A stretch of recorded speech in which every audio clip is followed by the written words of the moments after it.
제가 점심시간에 좋아하는 식사가 있습니다. 강된장 성임이가 잘해가지고요. 그거 제가 좋아하고요. 성도들 식사들 해주는 거 다 좋아하는데 제가 좀 또 좋아하는 식사 중에 하나가 진미가 국밥입니다. 근데 진미가 국밥인데 오늘 국밥이 예전에는 수입 소고기를 썼는데 오늘은 한우 소고기를 썼답니다. 그래서 제가 설교를 30분대로 마치면 제가 먹고 안산에 갈 수 있습니다.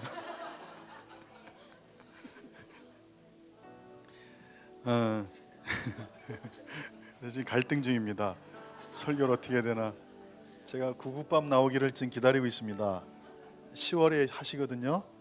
저희 아내가 알아요. 제가 김치국밥을 진짜 좋아한다는 거. 그래서 월요일마다 저쪽 교회 있을 때 5년 동안 김치국밥집 갔거든요. 월요일 날 5년 동안 다녔어요. 일로 이사 온 다음에 그 집을 못 가죠. 자양동에 있으니까. 그래서 지미가에서 김치국밥이 나온다 그랬을 때 제가 그렇게 좋아하는지 모르시. 제가 좋아하는 게 몇 가지 있어요. 카레가 있고 국밥이 있고 몇 가지가 있고 우리 아내가 해주는 찌개. 요리 잘해요. 오늘 국밥이랍니다. 그것도 한우가 들어가 있는 국밥. 많이 드십시오. 그리고 또 하나 이제 담소로 말씀드릴 거는 뭐냐면 어젯밤에 제가 악몽을 꿨습니다. 악몽 중에 악몽을 꿨는데 그게 뭐냐면 장상보 집사가 꿈에서 저를 대적하는데 와 칼을 들고 설치더라고요.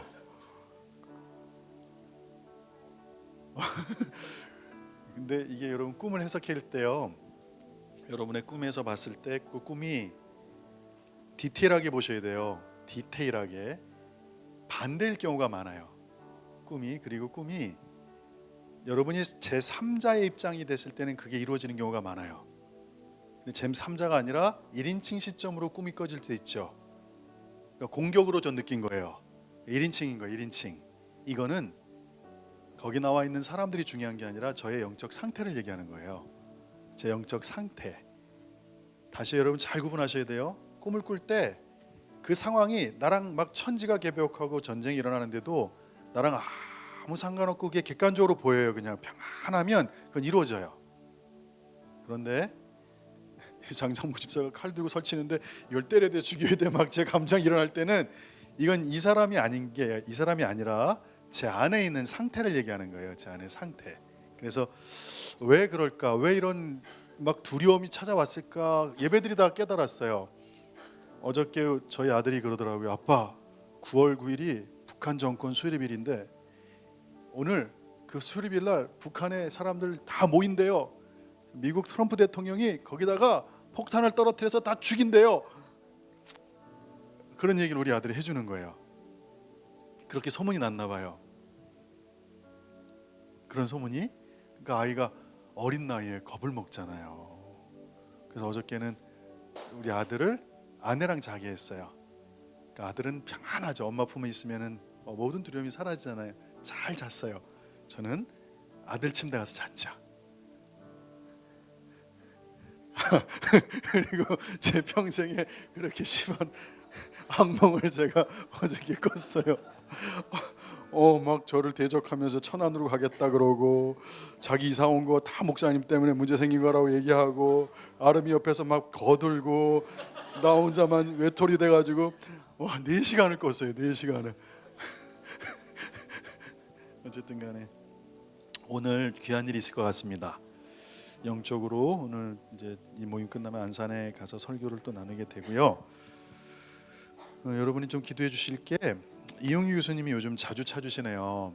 그래서 에스더 이용희 교수님이 느헤미야 10월 3일 날 또 금식 성회를 하는데 또 부탁을 이렇게 하세요. 그래서 제가 어떻게 하든지 그 옆에 서서 힘이 같이 되어 주려고 생각 중입니다. 근데 그날이 제가 이스라엘에서 돌아온 바로 다음 날이에요.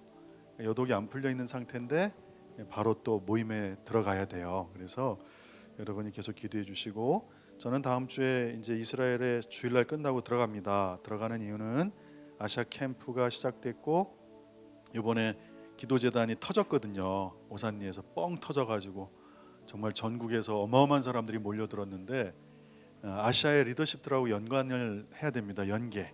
그래서 그 나라마다 키퍼슨들이 있어요. 나라마다 하나님이 그 나라를 끌고 가는 사람들이 있거든요. 그 사람들하고 연결이 돼서 아시아 전체 나라 리더십들이 지금 다 네트워킹 되려고 그래요. 서로 공조하면서 이 마지막 때를 이겨나가려고 하고 있습니다. 그래서 이스라엘에 제가 다음 주 예배 끝나고 들어가서 제 미션은 가서 아시아에 있는 탑 리더십들하고 중요한 분들과 연관이 돼서 돌아오는 겁니다. 저는 미션이 그겁니다. 그래서 좋은 관계로 그분들의 나라에 방문하고 또 그분들이 우리나라에 방문하고 이 사역을 제가 할 것 같습니다. 여러분 이제 신앙생활을 할 때 우리가 하박국을 계속 살펴봤잖아요. 하박국을 살펴볼 때 신앙의 단계가 있다는 걸 저희가 알게 됐어요. 신앙의 단계. 신앙의 첫 단계는 원망의 단계라고 말씀드렸어요. 여러분들 원망의 단계라고 원망의 단계예요. 근데 이 단계가 넘어가면 어떤 단계로 되냐면 이제 이해의 단계로 들어가게 되는데 여기서 중요한 게 있답니다. 거의 대부분의 기독교인들이 이 상태에 모여 있어요. 한 80%에서 90%라고 보면 돼요. 왜 그러냐면 이해의 단계로 가져야 되는데 이해가 되려면 잘 보세요. 한 사람의 객체가 있고 그 이해시키는 분이 누구냐면 하나님이신 거예요. 하박국은 지금 사람한테 이해를 요구하지 않았어요. 하나님께 질문했다고요. 그러니까 하나님이 가르쳐 주셨잖아요. 그러니까 인생에서 저희 아내가 맨날 그래요. 왜 당신은 내가 하는 말은 안 듣고 성령님 음성을 듣냐고 자꾸. 근데 성령님 음성이 아내 말이 맞다고 가르쳐 주시거든요. 그럼 제가 변해요. 잘 들어보세요. 이렇게 여자의 말을 들으면 좋은 걸 잘 안 들려요. 근데 예배를 드리다가 지금은 들어요. 많이 바뀌었어요. 지금 들어요. 초창기에는 거절해요. 왜냐면 내가 맞다고 생각하기 때문에 거부하죠. 리젝트해요. 그러다가 기도하다가 성령님이 가르쳐 주죠. 네 아내 말이 맞다. 그럼 제가 변하더라고요. 하박국에서 그걸 찾아볼 수가 있어요. 넌 목사님 되라. 여러분 한 사람이 하나님께로부터 어떤 개입을 받아요. 요게 핵심이에요. 신앙에서는요. 요게요. 원망의 단계라는 건 모든 게 원망스러운 거예요. 교회도 원망스럽고 목회자도 원망스럽고 자기가 보는 게 다 맞아요. 다 불평 불만 단점만 계속 보죠. 이 단계로 가면 아마 단점들만 보는 사람들 모여 있는 곳으로 가게 돼요. 평생 죽어도 그쪽으로 가요. 어딘지 아시겠죠? 그런 사람들만 모인단 말이에요 지금요. 근데 하나님께서 개입을 시키신다는 게 뭐냐면 하박국이 이해를 못했어요. 하박국이 왜 이 나라가 이렇게 힘든지 괴로움을 겪는지 이해를 못할 때 하나님께 막 불평불만을 쏟아내요. 그때 하나님께서 하박국을 이해시켜요. 그러니까 여러분이 이해의 단계로 가려면 하나님과 대면하는 시간이 많아야 된다는 거예요. 그분과 대면해야 돼요.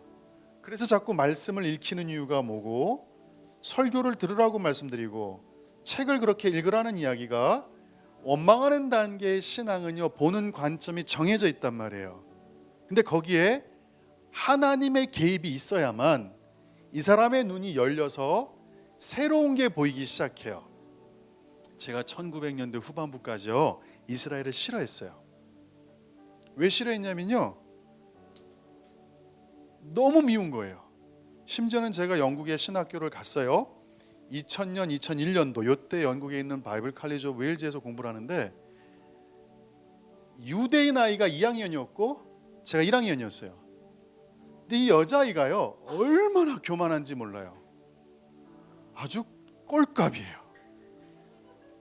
선생님들이 시험 공부를 이제 시험을 내줘요. 메모리 벌스 해가지고 100개를 외워야 돼요. 메모리를 100개 영어로 외워야 되는 거죠. 메모리 벌스 100개의 성경 구절을 외워야 되는데 기초 성경 과정의 이게 교과 과정이에요. 그래서 우리는 선생님이 딱 숙제를 내주면 시험 치기 이제 2, 3일 남겨놓고 쭉 외우고 다 까먹잖아요.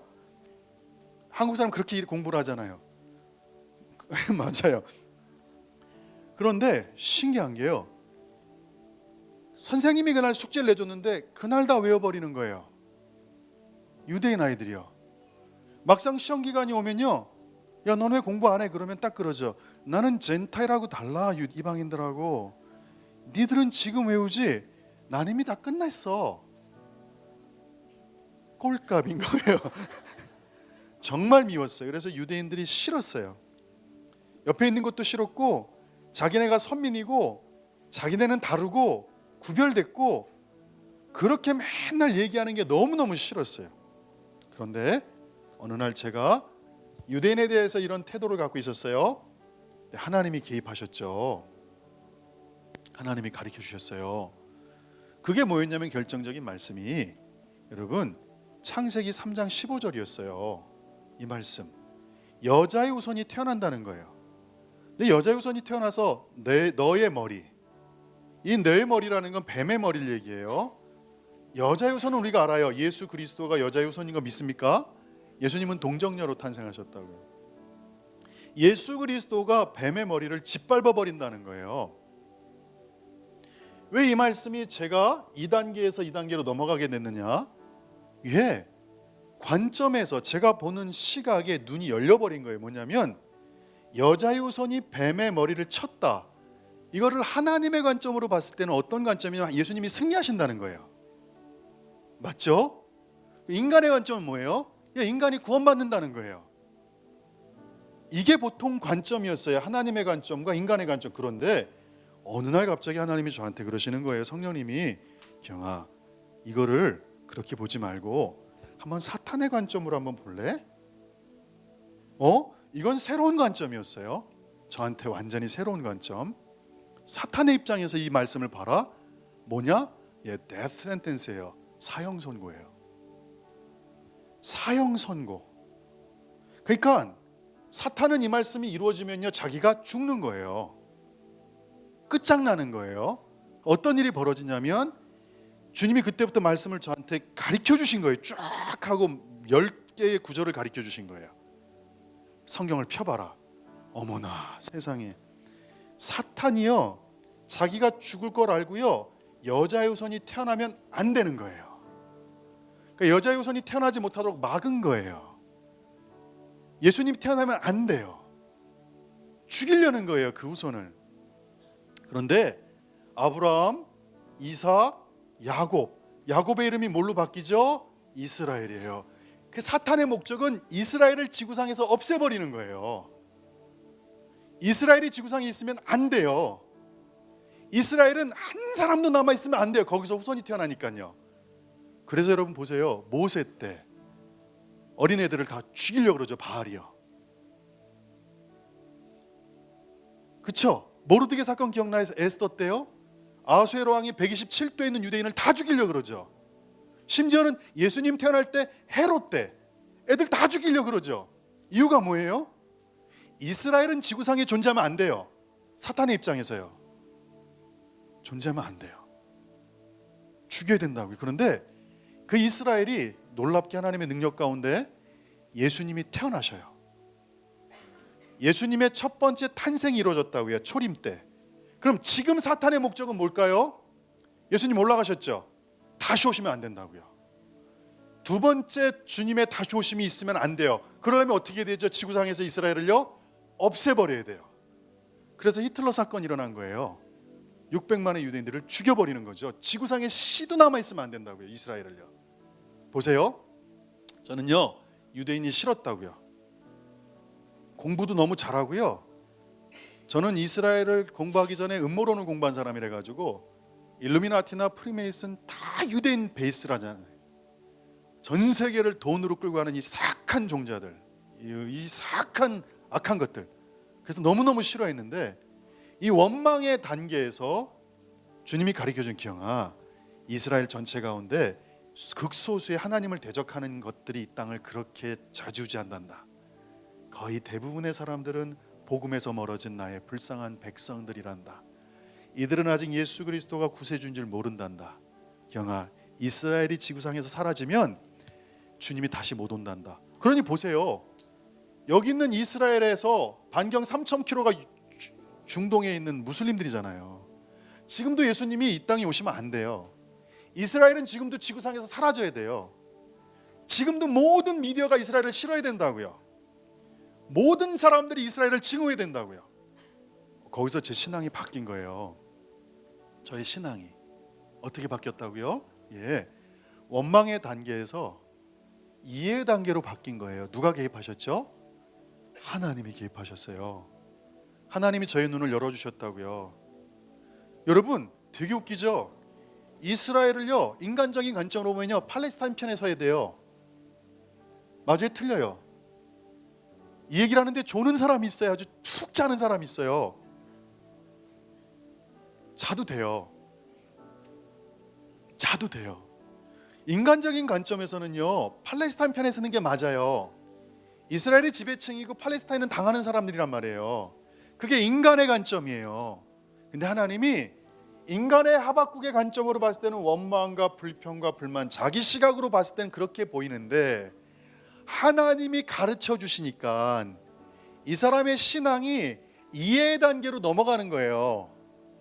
그래서 이스라엘이 제 인생에서 가장 대적하고 싶었던 사람들이었는데 어느 순간 하나님께서 이스라엘을 기영아 사단의 관점으로 봐라 말씀하시는 거예요. 그때부터 이스라엘이 얼마나 많은 고난을 당했는지가 보이는 거예요. AD 70년 후에 이스라엘이 지구상에 사라졌어요. 이들이요 전 세계에 숨어 살았어요. 여러분 게토가 어떤 곳인 줄 아세요? 쉽게 해서 게토는요 딱 세종초등학교만한 데예요. 저런 데다가 사람들을 집어넣어요. 6시 이후에는 글로 들어가야 돼요. 그리고 아침에 꺼내줘요. 거기서 똥 오줌 먹는 걸 다 해결해야 되는데 그 조그만 데 몇 명이 사냐면 10만 명이 살아요. 어떤 일이 벌어지는 거예요? 바퀴벌레 상상하기 힘들 정도로 어려움을 겪어요. 그렇게 몇 년을 지내요? 게토에서요? 500년 지내는 거예요. 베네치아가 세계 최초의 게토예요. 베니스에 가면 세계 최초의 게토를 가봐야 돼요. 거기 있는 운하를 보지 마세요. 그 아름다움을. 그 운하가 있는 아름다운 곳의 한 지역은 수백 년 동안 고립돼서 밖으로 못 나왔어요. 고난을 당했어요. 차별을 당했어요. 그들이 AD 70년 이후부터 1948년 이스라엘이 회복될 때까지 1900년 동안 전 세계를 유리방황했어요. 전염병이 돌면 다 유대인죄라 그랬어요. 왜 그런지 아세요? 유대인들은 율법을 쫓아갔잖아요. 손과 발을 씻어야 된다고요. 그러니까 다른 나라 사람들은 자기가 다 죽어요. 자녀가 죽는데 쟤네들만 안 죽는다고요. 그럼 어떤 마음이 생기죠? 밉죠. 죽이고 싶죠. 영국, 독일, 스페인 5천만 명, 8천만 명 죽어갔어요. 장티푸스나 이 뭐라 그러죠? 이 파스트, 이 전염병 때문에, 패스트 때문에 죽었다고요. 그런데 유독 이스라엘 사람들만 안 죽는 거예요. 왜? 손을 씻었거든요. 주님이 손 씻으라 그랬거든요. 6월절에는 집에 있는 먼지까지 다 털어내라 그랬어요. 6월절에는요. 모든 대청소를 해야 되는 거예요. 그러니까 청결을 주님이 말씀하신 거예요. 말씀에서요. 그러니까 유대인들은 살아나요. 그러니 전 지구에서 유대인들을 그렇게 증오할 수밖에 없고 지금도 증오하고 미워할 수밖에 없다고요. 제가 어떻게 원망의 신앙에서 이해 단계로 바뀌었죠? 하나님이 저한테 기입하신 거예요. 말씀으로. 기영아, 네가 잘못 보고 있다. 네 시각이 얼마나 잘못됐는지를 알아야 된다. 사탄의 입장에서는 주님이 다시 오시는 걸 막아야 된다.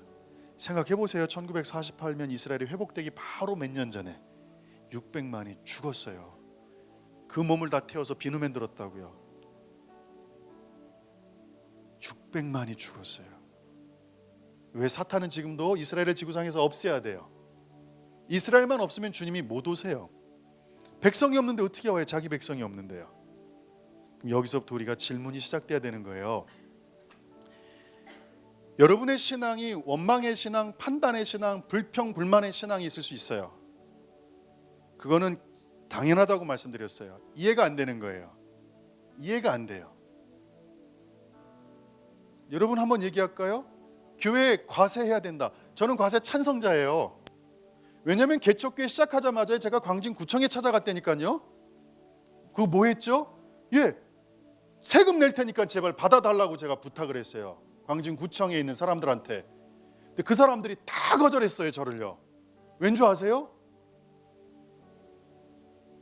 예, 제가 부탁하면서 그랬거든요. 저도 4대 보험 들래요. 너무 어려우니까 세금 다 낼 테니까 4대 보험 해달라고. 근데 배보다 배꼽이 큰 거예요. 여러분, 큰 교회들은 사회 지탄을 받을 수가 있어요. 근데 80%가 개척교회라고요. 그러면 형평성으로 모든 교회가 다 세금을 내고 일반 사람들 받듯이 다 보험법을 적용해 줘야 돼요. 그건 제가 찬성하는 거예요. 그러니까 저는 찾아갔던 거예요. 10년 전부터 그렇게 하겠다고. 국가에서 거절했어요. 안 받아주겠다고. 왜요? 배보다 배꼽이 커서 그래요. 큰 교회를 없애버리려고 했더니 80% 이상의 작은 교회가 우리 한반도에 4만 5천 개가 넘어요. 그들의 모든 의식주를 책임져 줘야 되는 거예요. 이게 어려움이 생기는 거죠. 그러니 갈등하고 있는 거예요. 수법을 돌리는 거죠. 종교법으로 바꾸는 거예요. 일반법으로 안 하고요. 이런 문제가 생겨요.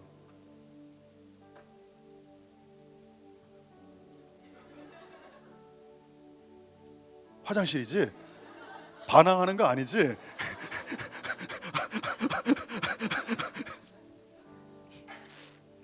여러분, 우리가 보는 시각이 맞지 않아요. 근데 하나님은 그걸 내버려 두셨어요. 하박구가 원망해라. 네가 보는 시각이 맞다고 해버렴. 근데 저는 여러분이 2단계로 가길 원해요. 2단계로 가야 그 다음 단계로 갈 수 있거든요. 그 다음 단계는요, 감사와 찬양의 단계예요.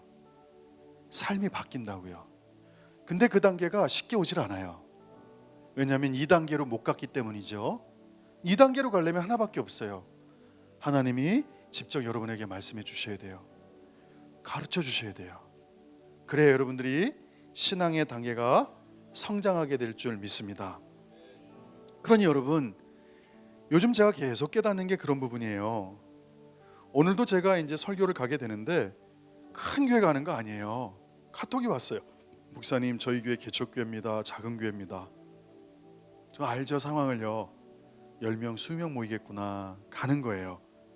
예전에 사람이 많이 모이면 좀 기대가 됐어요. 유명한 데 가면 기대가 됐어요. 아무래도 적은 수의 사람들보다 많은 수가 모인 곳에 집회를 인도하는 게 훨씬 좋잖아요. 뭔가 있어 보이고. 근데 시간이 지나면서 많은 수가 사람들이 모인다고 거기 모인 사람들이 같은 생각을 품지는 않는다는 걸 하나님이 가르쳐 주셨어요. 어찌 보면 시간 낭비일 때도 있구나라는 걸 가르쳐 주셨어요. 사람의 숫자가 많고 적음이 아니라 동일한 마음과 생각을 품도록 하는 게 핵심이라는 것을 하나님이 알게 하셨습니다. 그런 사람을 만나는 것이 훨씬 하나님의 사역에 유용하다는 걸 알게 됐어요. 여러분들, 원망의 단계에서 하박국은 하나님께 불평과 불만이 가득했다는 걸 저희가 알 수 있어요. 여러분, 이 하박국 1장에서 벌어진 사건은 마치 이거랑 똑같아요. 뭐가 비슷하냐면 1960년대 4.19 혁명이 일어났어요. 저희 아버님은 그 당시에 이제 20대 넘어가시는 대학 다니실 때죠. 그때 이승만 정권이 사실 실수를 너무 많이 했어요. 무슨 실수냐면 부정부패가 너무 심했어요. 그때 얘기들을 책으로 살펴보면요, 사회 모든 영역에 걸쳐서 부정부패가 하늘을 찔렀다는 거예요. 미국에서 원조를 보내면 그 미국 원조가 제대로 진행되질 않아요. 군인들은요, 김치를 먹어본 적이 없는 거예요. 막 정말로 사회 자체가 너무너무 힘들 때 백성들이 울부짖었거든요. 하나님, 이 나라가 왜 이렇게 돼야 됩니까? 이 나라가 왜 이렇게 됩니까? 이건 마치 이거랑 비슷해요. 동학혁명이 일어났을 때랑 좀 비슷하지 않나요? 하박국의 울음이요. 민초들의 그 함성, 매관매직, 이 나라의 부정부패, 가진 자들은 계속 갖는데 없는 사람들은 계속 죽어나가는 이 사회 부조리. 1980년 5.18 광주 사건 났을 때 그들의 절규랑 비슷하지 않나요? 그들의 절규, 울부짖음. 왜 군부 독재가 수많은 사람들을 죽여야 되는가? 왜 저렇게 중고등학교 아이들이 죽어나가는가? 물론 거기에는 관점이 다른 의견들이 있어요. 그러나 제가 말하는 건 뭐냐면 하박국이 겪었던 시대적 상황이 우리가 겪었던 시대적 상황하고 많이 비슷하다는 거예요. 책을 읽었는데 깜짝 놀란 책을 읽었어요. 무슨 책이냐면요, 요즘 제가 읽고 있는 책이 돌의 로마서 주석이거든요. 김용옥 씨가 한신대 출신이에요. 그 집안이 다 기독교 집안이에요. 어마어마한 사람이죠. 그 사람 책 28,000원짜리 제가 지금 읽고 있어요. 기가 막혀요, 책의 내용이요. 근데 이 사람이 본인의 시각이 있어요. 근데 그 시각이 여기서부터 출발했어요. 원망으로부터. 이거부터 시작했어요. 부정, 부패, 이 잘못된 상황에 대해서. 왜 수많은 사람들이 죽어갔던 걸까? 거기서 소리를 치죠. 하박국은요, 시대정신이 있었던 사람이에요. 하박국은 정말 당시의 상황에 대해서 시대적 양심이었던 거예요. 하나님, 왜 이 나라가 이렇게 악한 자들을 일으켜서 하박국이 살던 땅을, 이 이스라엘을 쑥대밭으로 하나님 만드시겠다고 하시는 겁니까? 하박국이 하나님 앞에 계속해서 의문을 가하는 거예요. 하나님, 왜 이런 일이 벌어집니까? 하박국이 하나님한테 항변하죠. 항변해. 그런데 하박국이 하나님께 항변할 때 말씀을 들어오면 이렇게 출발해요. 거룩하신 하나님, 만세 전부터 계신 분, 하나님께서 그 악한 것들을 일으킨 것은 심판하고 경계하기 위해서라는 걸 이해합니다. 잘 보세요. 하박국은 원망의 단계에 있었지만요, 하박국은 하나님에 대한 이해가 많이 있었던 사람이에요. 하나님이 누군지를 알았던 사람이라고요. 하박국의 불평불만은 국가적이었어요. 하박국의 불평불만은요, 정말로 진지한 질문이었어요. 그냥 투덜대는 투덜이 같은 그런 원망이 아니에요. 하나님 정결하신데 왜 악을 보지 못하십니까? 하나님 정결하신 분이면 패역을 가만두면 되지 않으시는 거 아닙니까? 하나님이 정결하면 거짓된 자를 어떻게 방관하십니까? 왜 잠잠하십니까? 사람이 벌레처럼 죽어나갑니다. 낚시에 걸린 물고기처럼 잡혀갑니다. 하나님, 이게 옳은가요? 옳은가요? 하박국의 항변은 하나님을 아는 지식에서 출발했어요. 무작정 불평과 불만을 한 것이 아니에요.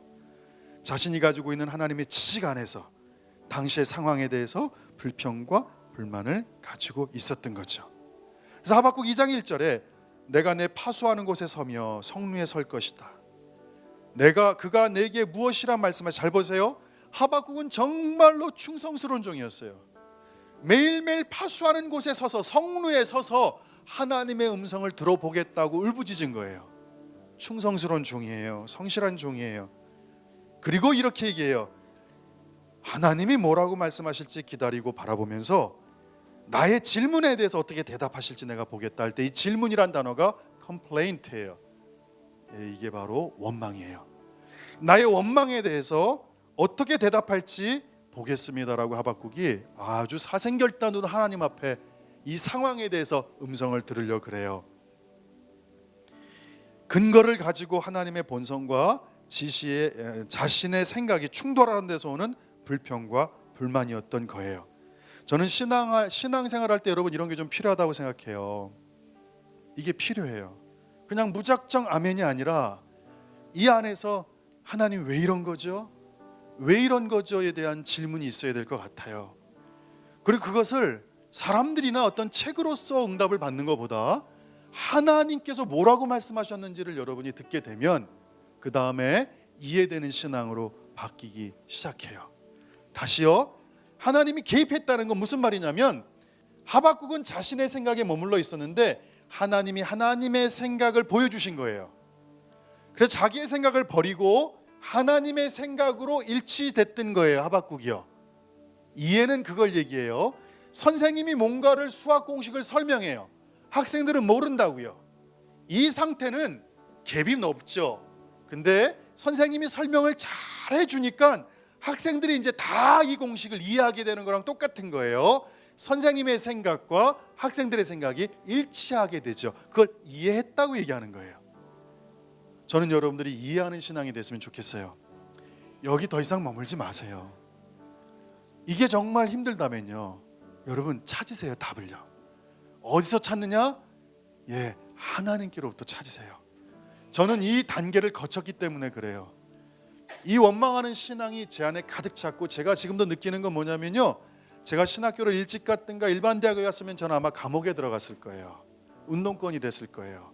왜냐하면 저는 사회 부조리에 대해서 너무 심각한 이 불평과 불만을 갖고 있었거든요. 어릴 때 어머니 아버님이 정말 열심히 사셨어요. 액세서리 공장을 하시고, 우리 어머님은 정말 전도사님 하시기 전에 매일 밤을 새면서 목걸이를 만드셨어요. 아버님은 그거를 수십 킬로 짊어지고 남대문에 가셔서 거기서 가게 하시면서 파셨어요. 근데 거기 사장이 계시는데, 제가 어릴 때 어머님이 이렇게 액세서리 목걸이를 한 1000개 정도 싸서 남대문에 사장님한테 갖다 주라. 그럼 돈을 주실 것이다. 갖다 주렴. 가는데 나중에 보면요, 그때 끈이 이렇게 스폰지가 없으니까 그냥 이렇게 빨간 노끈 같은 거 있잖아요. 그런 걸로 초등학교 아이가 그걸 짊어지고 가죠. 여기가 시퍼렇게 멍들더라고요.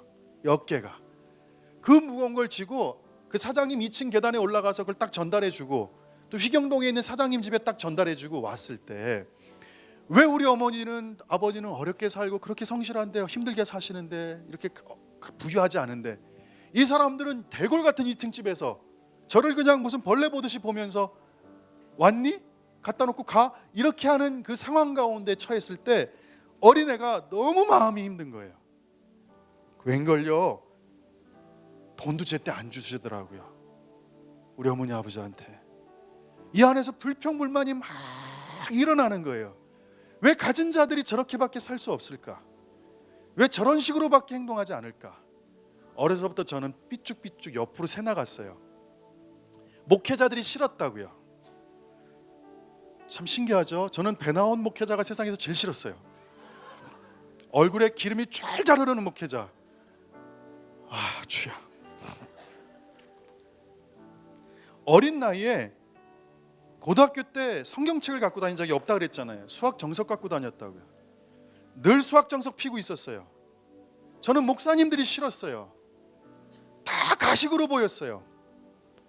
가난이 싫었고요. 정말 이 사회에 대한 개념이 너무너무 저한테는 부정적으로 다가왔어요. 그런데 하나님이 찾아오시더라고요. 그때부터 저를 설명해 주셨어요. 그 설명이 그거였어요. 경아, 내가 너 왜 폐결핵 알게 했는지 아냐? 왜요 하나님? 저는 죽을 줄 알았는데 너무 힘들었어요. 경아, 네가 그렇게 아팠었기 때문에 나를 의지할 수 있지 않았었니? 그건 그래요. 제가 주님한테 살려달라고 그렇게 울었으니까요. 결론적으로 어떻게 됐니? 그러셨을 때 제가 하나님의 일을 하게 됐네요. 경아, 너 가난한 것을 경험한 것이 왜 가난한 걸 경험한 줄 알게 됐니? 그 가난함을 통해서 너가 겸손을 배울 수 있었단다. 그러니까 제가 이 원망하는 단계에서 하나님이 가르쳐 주시니까 새로운 이해가 생기는 거예요. 또 하나, 제가 공부를 만약에 좀 잘했다면 사람들을 무시하는 사람이 됐을 거라는 거예요. 성향상이요. 상처가 많기 때문에. 근데 너를 왜 대학을 계속 떨어뜨려서 저 시골에 있는 대학을 보낸 줄 아냐? 너가 나중에 유명해져도 너는 고개를 뻣뻣이 들 수 있는 사람이 못 돼. 너는 그렇지 않을 거야. 제가 학력 얘기를 안 하잖아요. 어디 가든지 교만하게 얘기 안 하잖아요. 전 제 자신에 대해서 막 자랑스럽게 얘기하지 않거든요. 지금도 연약함이 있어요. 그러니까 제 인생에 왜 성실한 부모님을 만나게 했고, 그렇지만 그 성실한 부모님을 통해서 어려움을 겪게 했고, 왜 아버님이 수십 년 동안 해외에서 고생하셔야 되겠고, 어머님이 그렇게 기도로만 사시게 되고, 이 모든 삶의 개입이 이전에는 하나님이 가르쳐주기 전에는 다 원망이었는데 어느 순간부터 하나님이 가르쳐 주시자 그것이 감사로 바뀌는 거예요. 제가 왜 저렇게 저 골방에서 밤을 새며 일을 해도 견디냐? 아버님이 성실한 걸 제가 받았다는 거죠. 그럼 제가 영어를 조금이라도 하는 게 뭐냐? 저희 아버님이 중학교 영어 선생님이셨거든요. 어릴 때 아버님이 영어 회화를 늘 하셨었어요. 제가 왜 신앙에 그렇게 열심을 내느냐? 저희 어머님의 신앙을 이어받은 거예요. 왜 돈이 많아도 돈이 많은 적은 없었어요. 뭐 함부로 쓰지 않느냐? 부모님의 절제되는 삶을 배운 거예요. 저희 여동생과 저희 관계가 이렇게 어려울 때 저는 다 동생이 미웠어요. 동생도 저를 미워하고 그 집 이 집사? 아니에요. 동생은 저를 사랑했대요. 그런데 그것이 지금은 목숨처럼 사랑해주는 관계가 됐어요. 형제간의 우애가 생명처럼 아껴줘요. 그러면서 저희 아내를 만나고 또 장인 장모님을 만나면서 제가 갖고 있지 못한 것들을 또 십몇 년 동안 훈련시키시고 바꿔놓으셨어요. 이런 말 해도 되는지 모르겠는데 제가 결혼할 때 어떤 분이 그러더라고요. 피 목사 대박이야 그러시는 거예요. 저한테. 왜 그러냐 그랬더니요, 저희 아내 아버님이 내시는 11조 그 헌금이 한라그룹 회장님하고 비슷하대요. 그렇게 소문이 나 있는, 그러니까 어마어마한 부자신 거죠. 근데 나중에 장모님이 그러시더라고요. 피 목사야, 장인어른은 평생 80% 헌금을 내셨다. 네. 모든 재정의 80%를 내셨다 평생. 근데 그 얘기 듣고 제가 정말 속으로 울었어요. 감사해서. 어떤 사람이 그렇게 신앙생활을 할 수 있을까요? 그렇게 큰 부자들도요 그렇게 안 살아요. 근데 인생 전체를 통틀어서 하나님 앞에 그렇게 바친 그 신앙의 유업을 제가 받았다는 거예요. 너무너무 고맙더라고요. 그때 제가 사실은 뒤에서 많이 울었어요. 너무 좋은 사람을 만난 것 같아서. 겉으로 수백억의 자산가 보다 하나님 앞에 믿음으로 살았던 그 집안의 사람을 만난 것이 저한테는 기쁨이 됐죠. 여러분, 부탁입니다. 2단계 머물러 있으면요 여러분이 이 세상의 주인공이에요. 내 생각이 옳다고요. 근데 한 가지 말씀드릴게요. 여러분이 지금 죽으면요 아무런 의미가 없어요. 누구도 알아주지 않아요. 그러니까 여러분이 옳은 거 아니에요. 옳았다면 이 땅이 뭔가 바뀌어야 돼요. 여러분의 의견대로. 그러나 여러분이 돌아가셔도 이 땅은 바뀜없이 그대로 흘러갈 거거든요. 여기서 우리의 질문이 시작되는 거예요. 하나님, 저를 당신의 인도하심으로 하나님의 생각에 접근하게 도와주세요. 저를 이해 단계로 넘겨주세요. 하나님이 이 땅에, 여러분 잘 들으세요, 이 땅에 어둠이 덮이는 건요 하나님이 하시는 거예요. 성경은 명확하게 역대하에서 얘기하고 있어요. 학계에서도 얘기하고 있어요. 이 땅에 죄가 찬 거라면 당신이 하늘을 덮어버린다고 말씀하세요. 근데 이 땅에 악한 길을 돌이키면 하나님이 하늘을 열어버린다고 말씀하세요. 결국 어둠이 찬 거라는 것도 하나님의 주권으로 일하시는 거예요. 그럼 나라가 전쟁의 소문이 난다? 그거 하나님이 하시는 거예요. 여러분 잘 들으셔야 돼요. 성경에서 어마어마한 사건이 터질 때 그 다음에 메시아 탄생의 비밀들이 계속 이어졌어요. 하나님께서 이스라엘을 완전히 배가 고픈 상태로 애굽으로 보내버렸죠. 실패한 것 같아요. 그 다음에 뭐가 되죠? 수백만의 인구로 늘어나는 일을 하나님은 알고 계셨던 거죠. 하나님은 당신의 일을 이루시는 여정 가운데 계속 당신은 그냥 당신의 일만 하세요. 우리가 이해를 못하는 거예요. 내가 지금 여기 왜 있고, 내가 왜 이런 상황이고, 내가 왜 이렇게 살아가야 되는지에 대해서 이 상태로 머물러 있는 거죠. 예수생명교회가 지금 계속해서 여러분한테 말씀드리는 건 뭐냐면, 이 첫 단계에서 하나님이 개입하시면 여러분의 삶이 하나님의 생각과 일치되는 신앙으로 바뀌게 된다는 걸 말씀하시는 거예요. 어려움이 있다. 이 원망에 있는 사람은 계속 어려움에 대해서 불평, 불만하겠죠. 그러나 이해하는 단계로 넘어간 사람들은 어려움이 온다.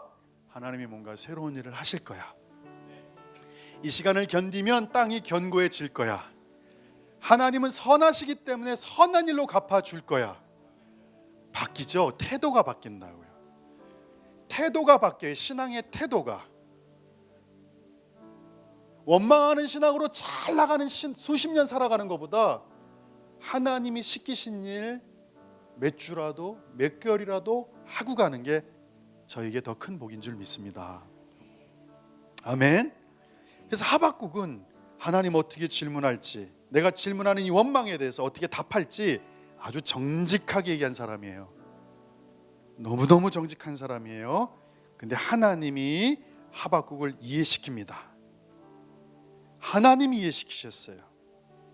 근데 어떻게 이해시키냐면 2장을 보시면 일방적으로 따다다닥 쏘지 않으시고 세세하게 그 이유를 말씀하시고 벌어질 일들까지 다 신중하게 세부적으로 이해시키고 있다는 거예요. 이해시키고 있어요. 그래서 우리는 원망의 단계에서 벗어나 이해 단계 신앙으로 진일보하기 위해서는 하나님의 말씀에 경청하는 시간이 필요해요. 보십시오. 제가 이스라엘에 대해서 그렇게 원망했다가 지금은 죽어도 이스라엘을 사랑하는 사람이 됐잖아요. 왜요? 예, 하나님이 말씀하시는 것을 제가 이해했기 때문이에요. 여러분이 하나님의 말씀을 이해하면 여러분의 삶이 바뀌기 시작할 겁니다. 아멘. 그분은 여러분의 원망에 찬 부르짖음을 외면하지 않으십니다. 역사를 돌아보고 시대 정신을 읽었던 선포했던 이 하박국의 원망과 불만과 불평의 단계를 지나 이제는 하나님이 왜 이렇게 일을 진행하시는지에 대한 정직한 경청이 있어야 될 줄 믿습니다. 우리가 보기에는 북한이 핵폭탄을 터뜨리는 것에 집중하죠. 벌어질 일들. 그러나 하나님의 입장에서는요, 이럴 수도 있잖아요. 핵폭탄 실험하는데 그게 잘못돼가지고 그 나쁜 녀석들 다 딱 죽어버리는 상황이 벌어질 수도 있잖아요.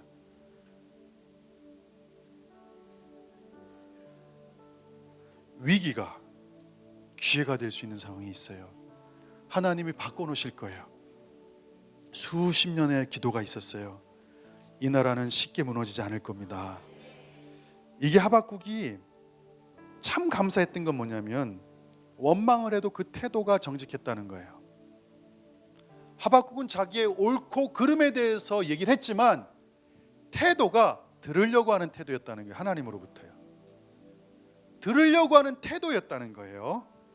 여러분이 옳고 그르다는 입장보다 더 중요한 게 태도라는 거예요. 옳고 그름에 잡혀 있으면 경직돼요. 내가 맞다 그러면 뭔가 다른 얘기가 들으면 일단 귀를 닫거나 눈을 감거나 일단 머릿속에 안테나를 탁 내려버려요. 그래서 목이 굳은 백성이라고 얘기한단 말이죠. 그런데 주님이 말씀하시는 건 너가 옳고 그르는 입장이 아니라는 거예요. 태도예요. 태도. 그 태도. 산상수훈이 그래서 비애티튜드예요. 애티튜드가 태도잖아요. 산상수훈은 이런 태도로 살라는 거예요. 주님께서 애통하는 마음, 그 태도를 갖고 살아라. 아멘. 그래서 여러분, 오름에도 높아지지 않는 태도를 지니는 거, 그름에도 다시 내가 실수했으면 돌이키려고 하는 태도를 지니는 것. 내가 아무리 옳다고 해서 꽉 움켜잡았는데 주님이 아냐 했을 때 내가 틀릴 수 있구나라는 태도를 지니는 것. 하박국이 그렇기 때문에 하나님께서 하박국을 귀하게 사용하신 줄 믿습니다. 베레아에 있는 사람들은 데살로니가에 있는 사람들보다 너그러워서 간절한 마음으로 말씀을 받고 이것이 그러한가 하여 날마다 성경을 상고함으로 이들의 태도가 어때요? 하나님의 말씀이 맞는지 틀리는지에 대한 공손한 태도가 있었던 거죠. 우리 교회가 해왔던 여정이 바로 이겁니다. 우리의 생각과 하나님의 생각이 충돌이 일어났을 때 어떻게 해야 되는가에 대한 부분입니다. 여러분, 그래서 수없이 제가 동일한 메시지를 전달합니다. 이해하고 싶으십니까? 이해가 되기 원하십니까? 하나님의 말씀을 읽으십시오. 하나님의 말씀을 들으십시오. 어느 학생이 혼자서 수학 영어를 통달합니까? 반드시 가르치는 사람이 있어야 됩니다. 그분이 바로 하나님이십니다. 저는 여러분들이 이 단계에서 하나님의 말씀을 들으려는 겸손한 태도가 있을 때 여러분이 이해 단계로 바뀌면 그분이 원하는 방식대로 여러분이 이제 삶의 모습을 고정시킬 수 있게 됩니다. 아멘. 할렐루야. 이게 되면요, 관계가 다 회복되기 시작해요. 다 회복되기 시작할 거예요. 이런 신앙이 딱 되자 하박국 3장에서 하박국이 깨달았습니다. 그리고 이해가 됐던 거예요. 보십시오. 하박국 3장으로 가보겠습니다.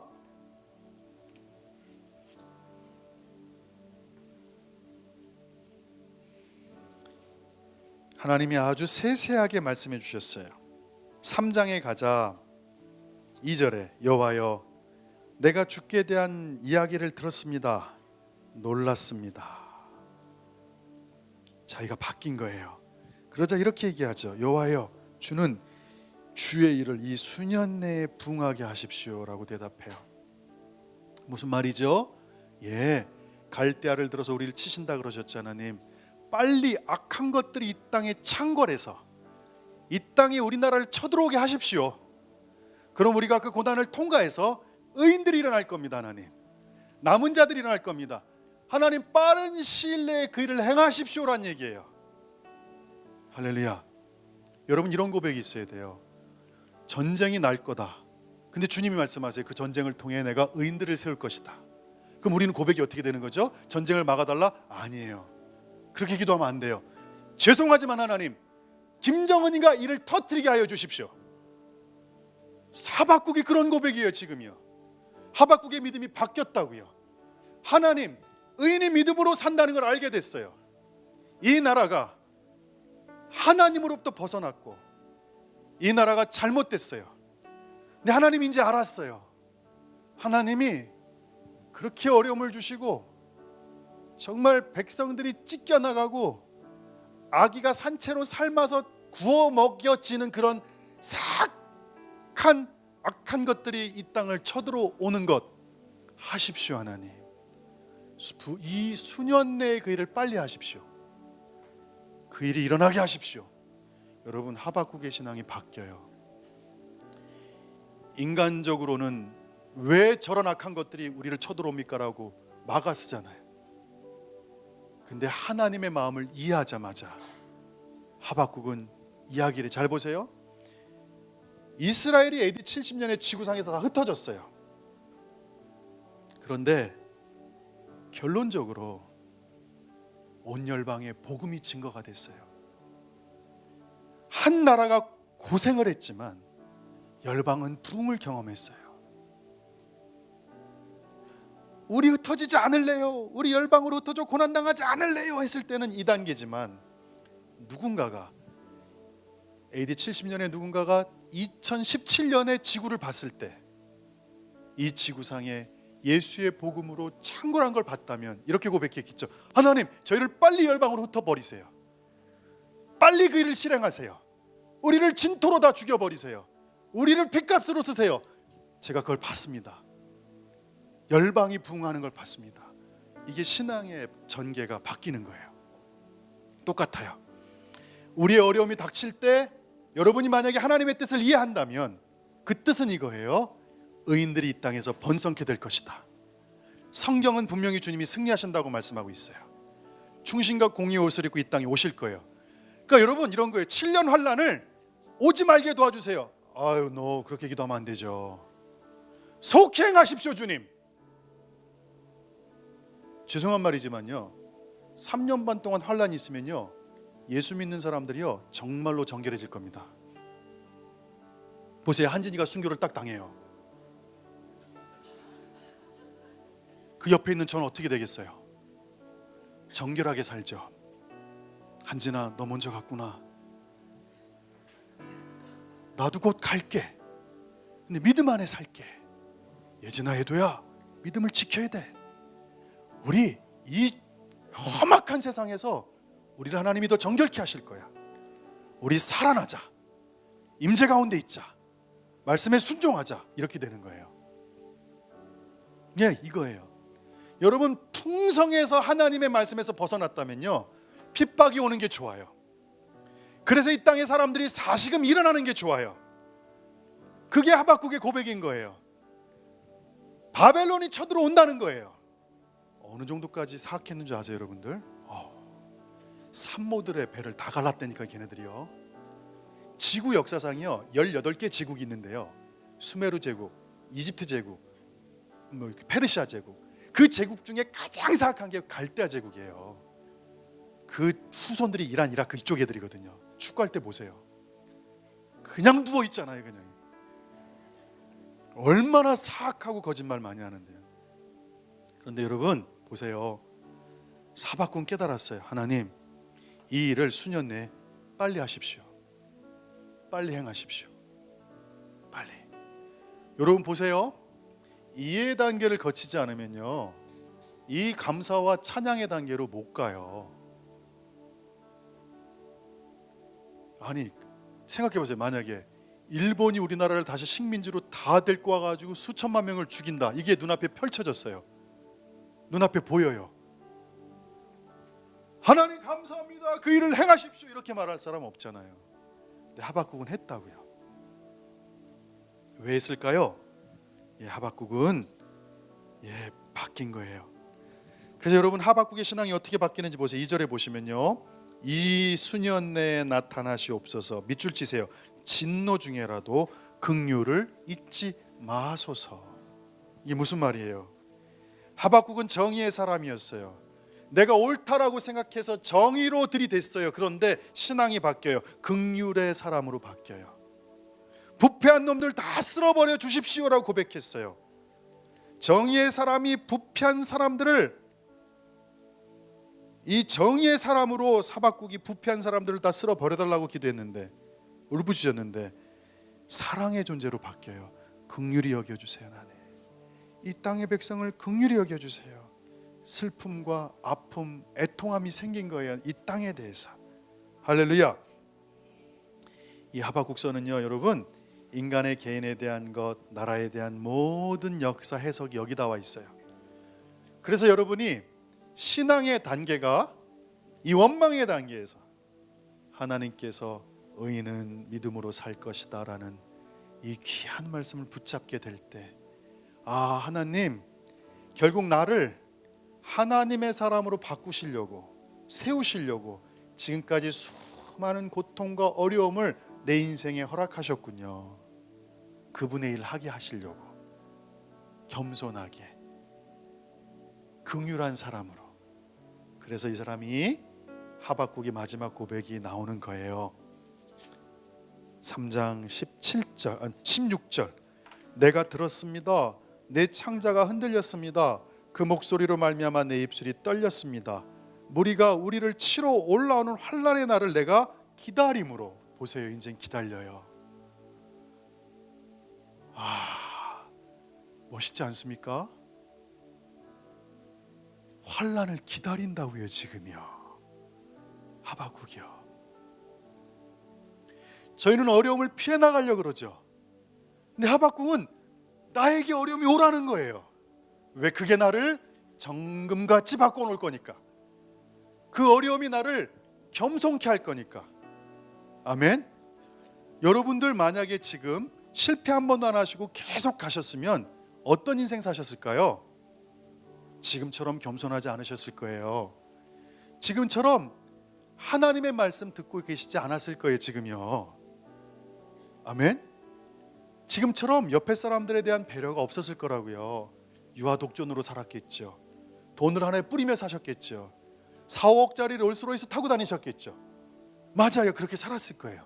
그런데 하나님께서 여러분의 인생에 환난을, 어려움과 고난을 주심으로 말미암아 여러분이 이렇게 바뀌는 거예요. 17절 하나님, 무화과나무가 무성하지 못합니다. 포도나무 열매가 없습니다. 감람나무에 소출도 없네요. 밭에 먹을 것도 없고요, 우리의 양도 없어요. 외양간에 소도 없어요. 그런데 하나님, 나는 여호와로 말미암아 즐거워하겠습니다. 나의 구원의 하나님으로 말미암아 기뻐하겠습니다. 주 여호와는 나의 힘이십니다. 나의 발을 사슴과 같게 하십니다. 나를 나의 높은 곳으로 다니게 하십니다. 할렐루야. 이게 신앙의 결정판이 되는 거예요.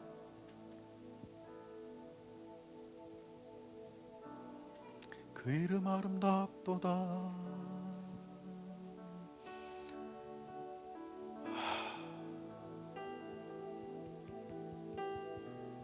예수생명교회 성도 여러분들,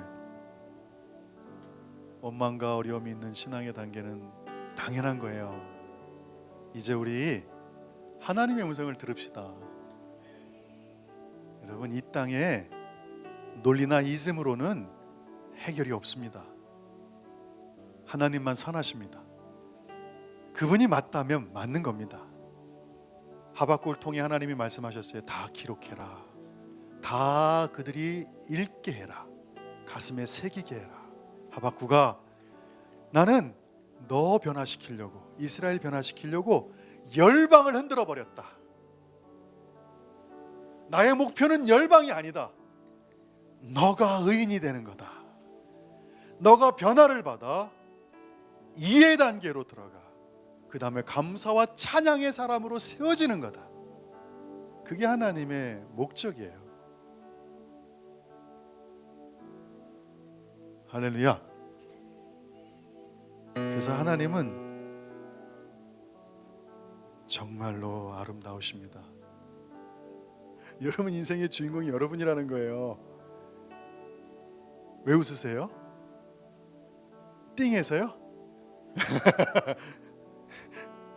얼마나 여러분이 중요하고 이스라엘이 중요했으면 제국들을 일으켜서 막 하나님이 그 땅을 흔들어 버리십니까? 이 땅에서의 존재와 비존재의 싸움은요, 열방이 아니고요, 제국이 아니고 돈 많은 나라들이 아니에요. 이 땅에서는요, 주인공이 누구냐면요, 하박국 같은 사람이에요. 대한민국에 하박국 같은 사람이 많이 일어나야 돼요.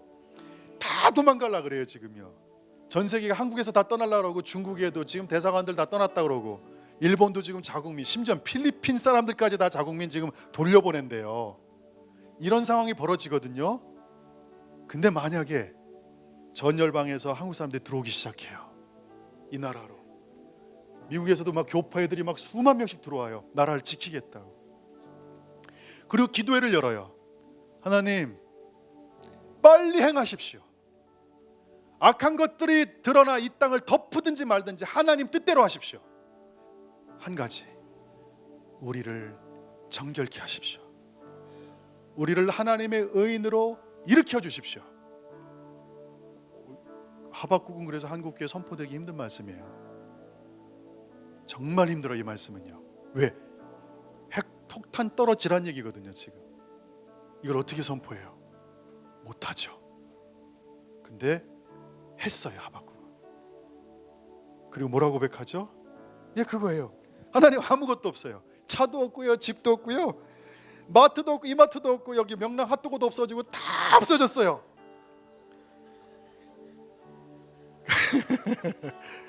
근데 내가 여호와로 인해서 즐거워합니다. 내가 구원의 하나님으로 말미암아 기뻐합니다. 환난아 찾아와라. 어려움아 찾아와라. 환난아 내가 기다린다. 덮쳐라. 다 없어져도 상관없다. 한 가지, 난 여호와로 인해서 즐거워할 것이다. 멋있지 않습니까? 아멘. 그러니까 여러분, 생각을 바꾸세요. 하박국화 됩시다. 이 책이 빨리 한국에 뿌려져야 돼요.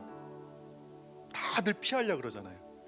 근데 갑자기 100만 명의 성도들이 와라, 덮쳐라. 우리는 그래도 하나님을 기뻐할 것이다. 아무것도 없어도 우리는 하나님으로 인해서 즐거워할 줄 믿습니다. 아멘만 크게 해주세요. 즐거워할 줄 믿습니다. 이 시간 기도합시다. 하나님, 원망의 단계를 지나가게 하십시오. 하나님, 우리를 이해시켜 주십시오. 그래서 우리가 감사와 찬양의 신앙으로 바뀌어질지어다. 아멘 크게 하세요. 감사와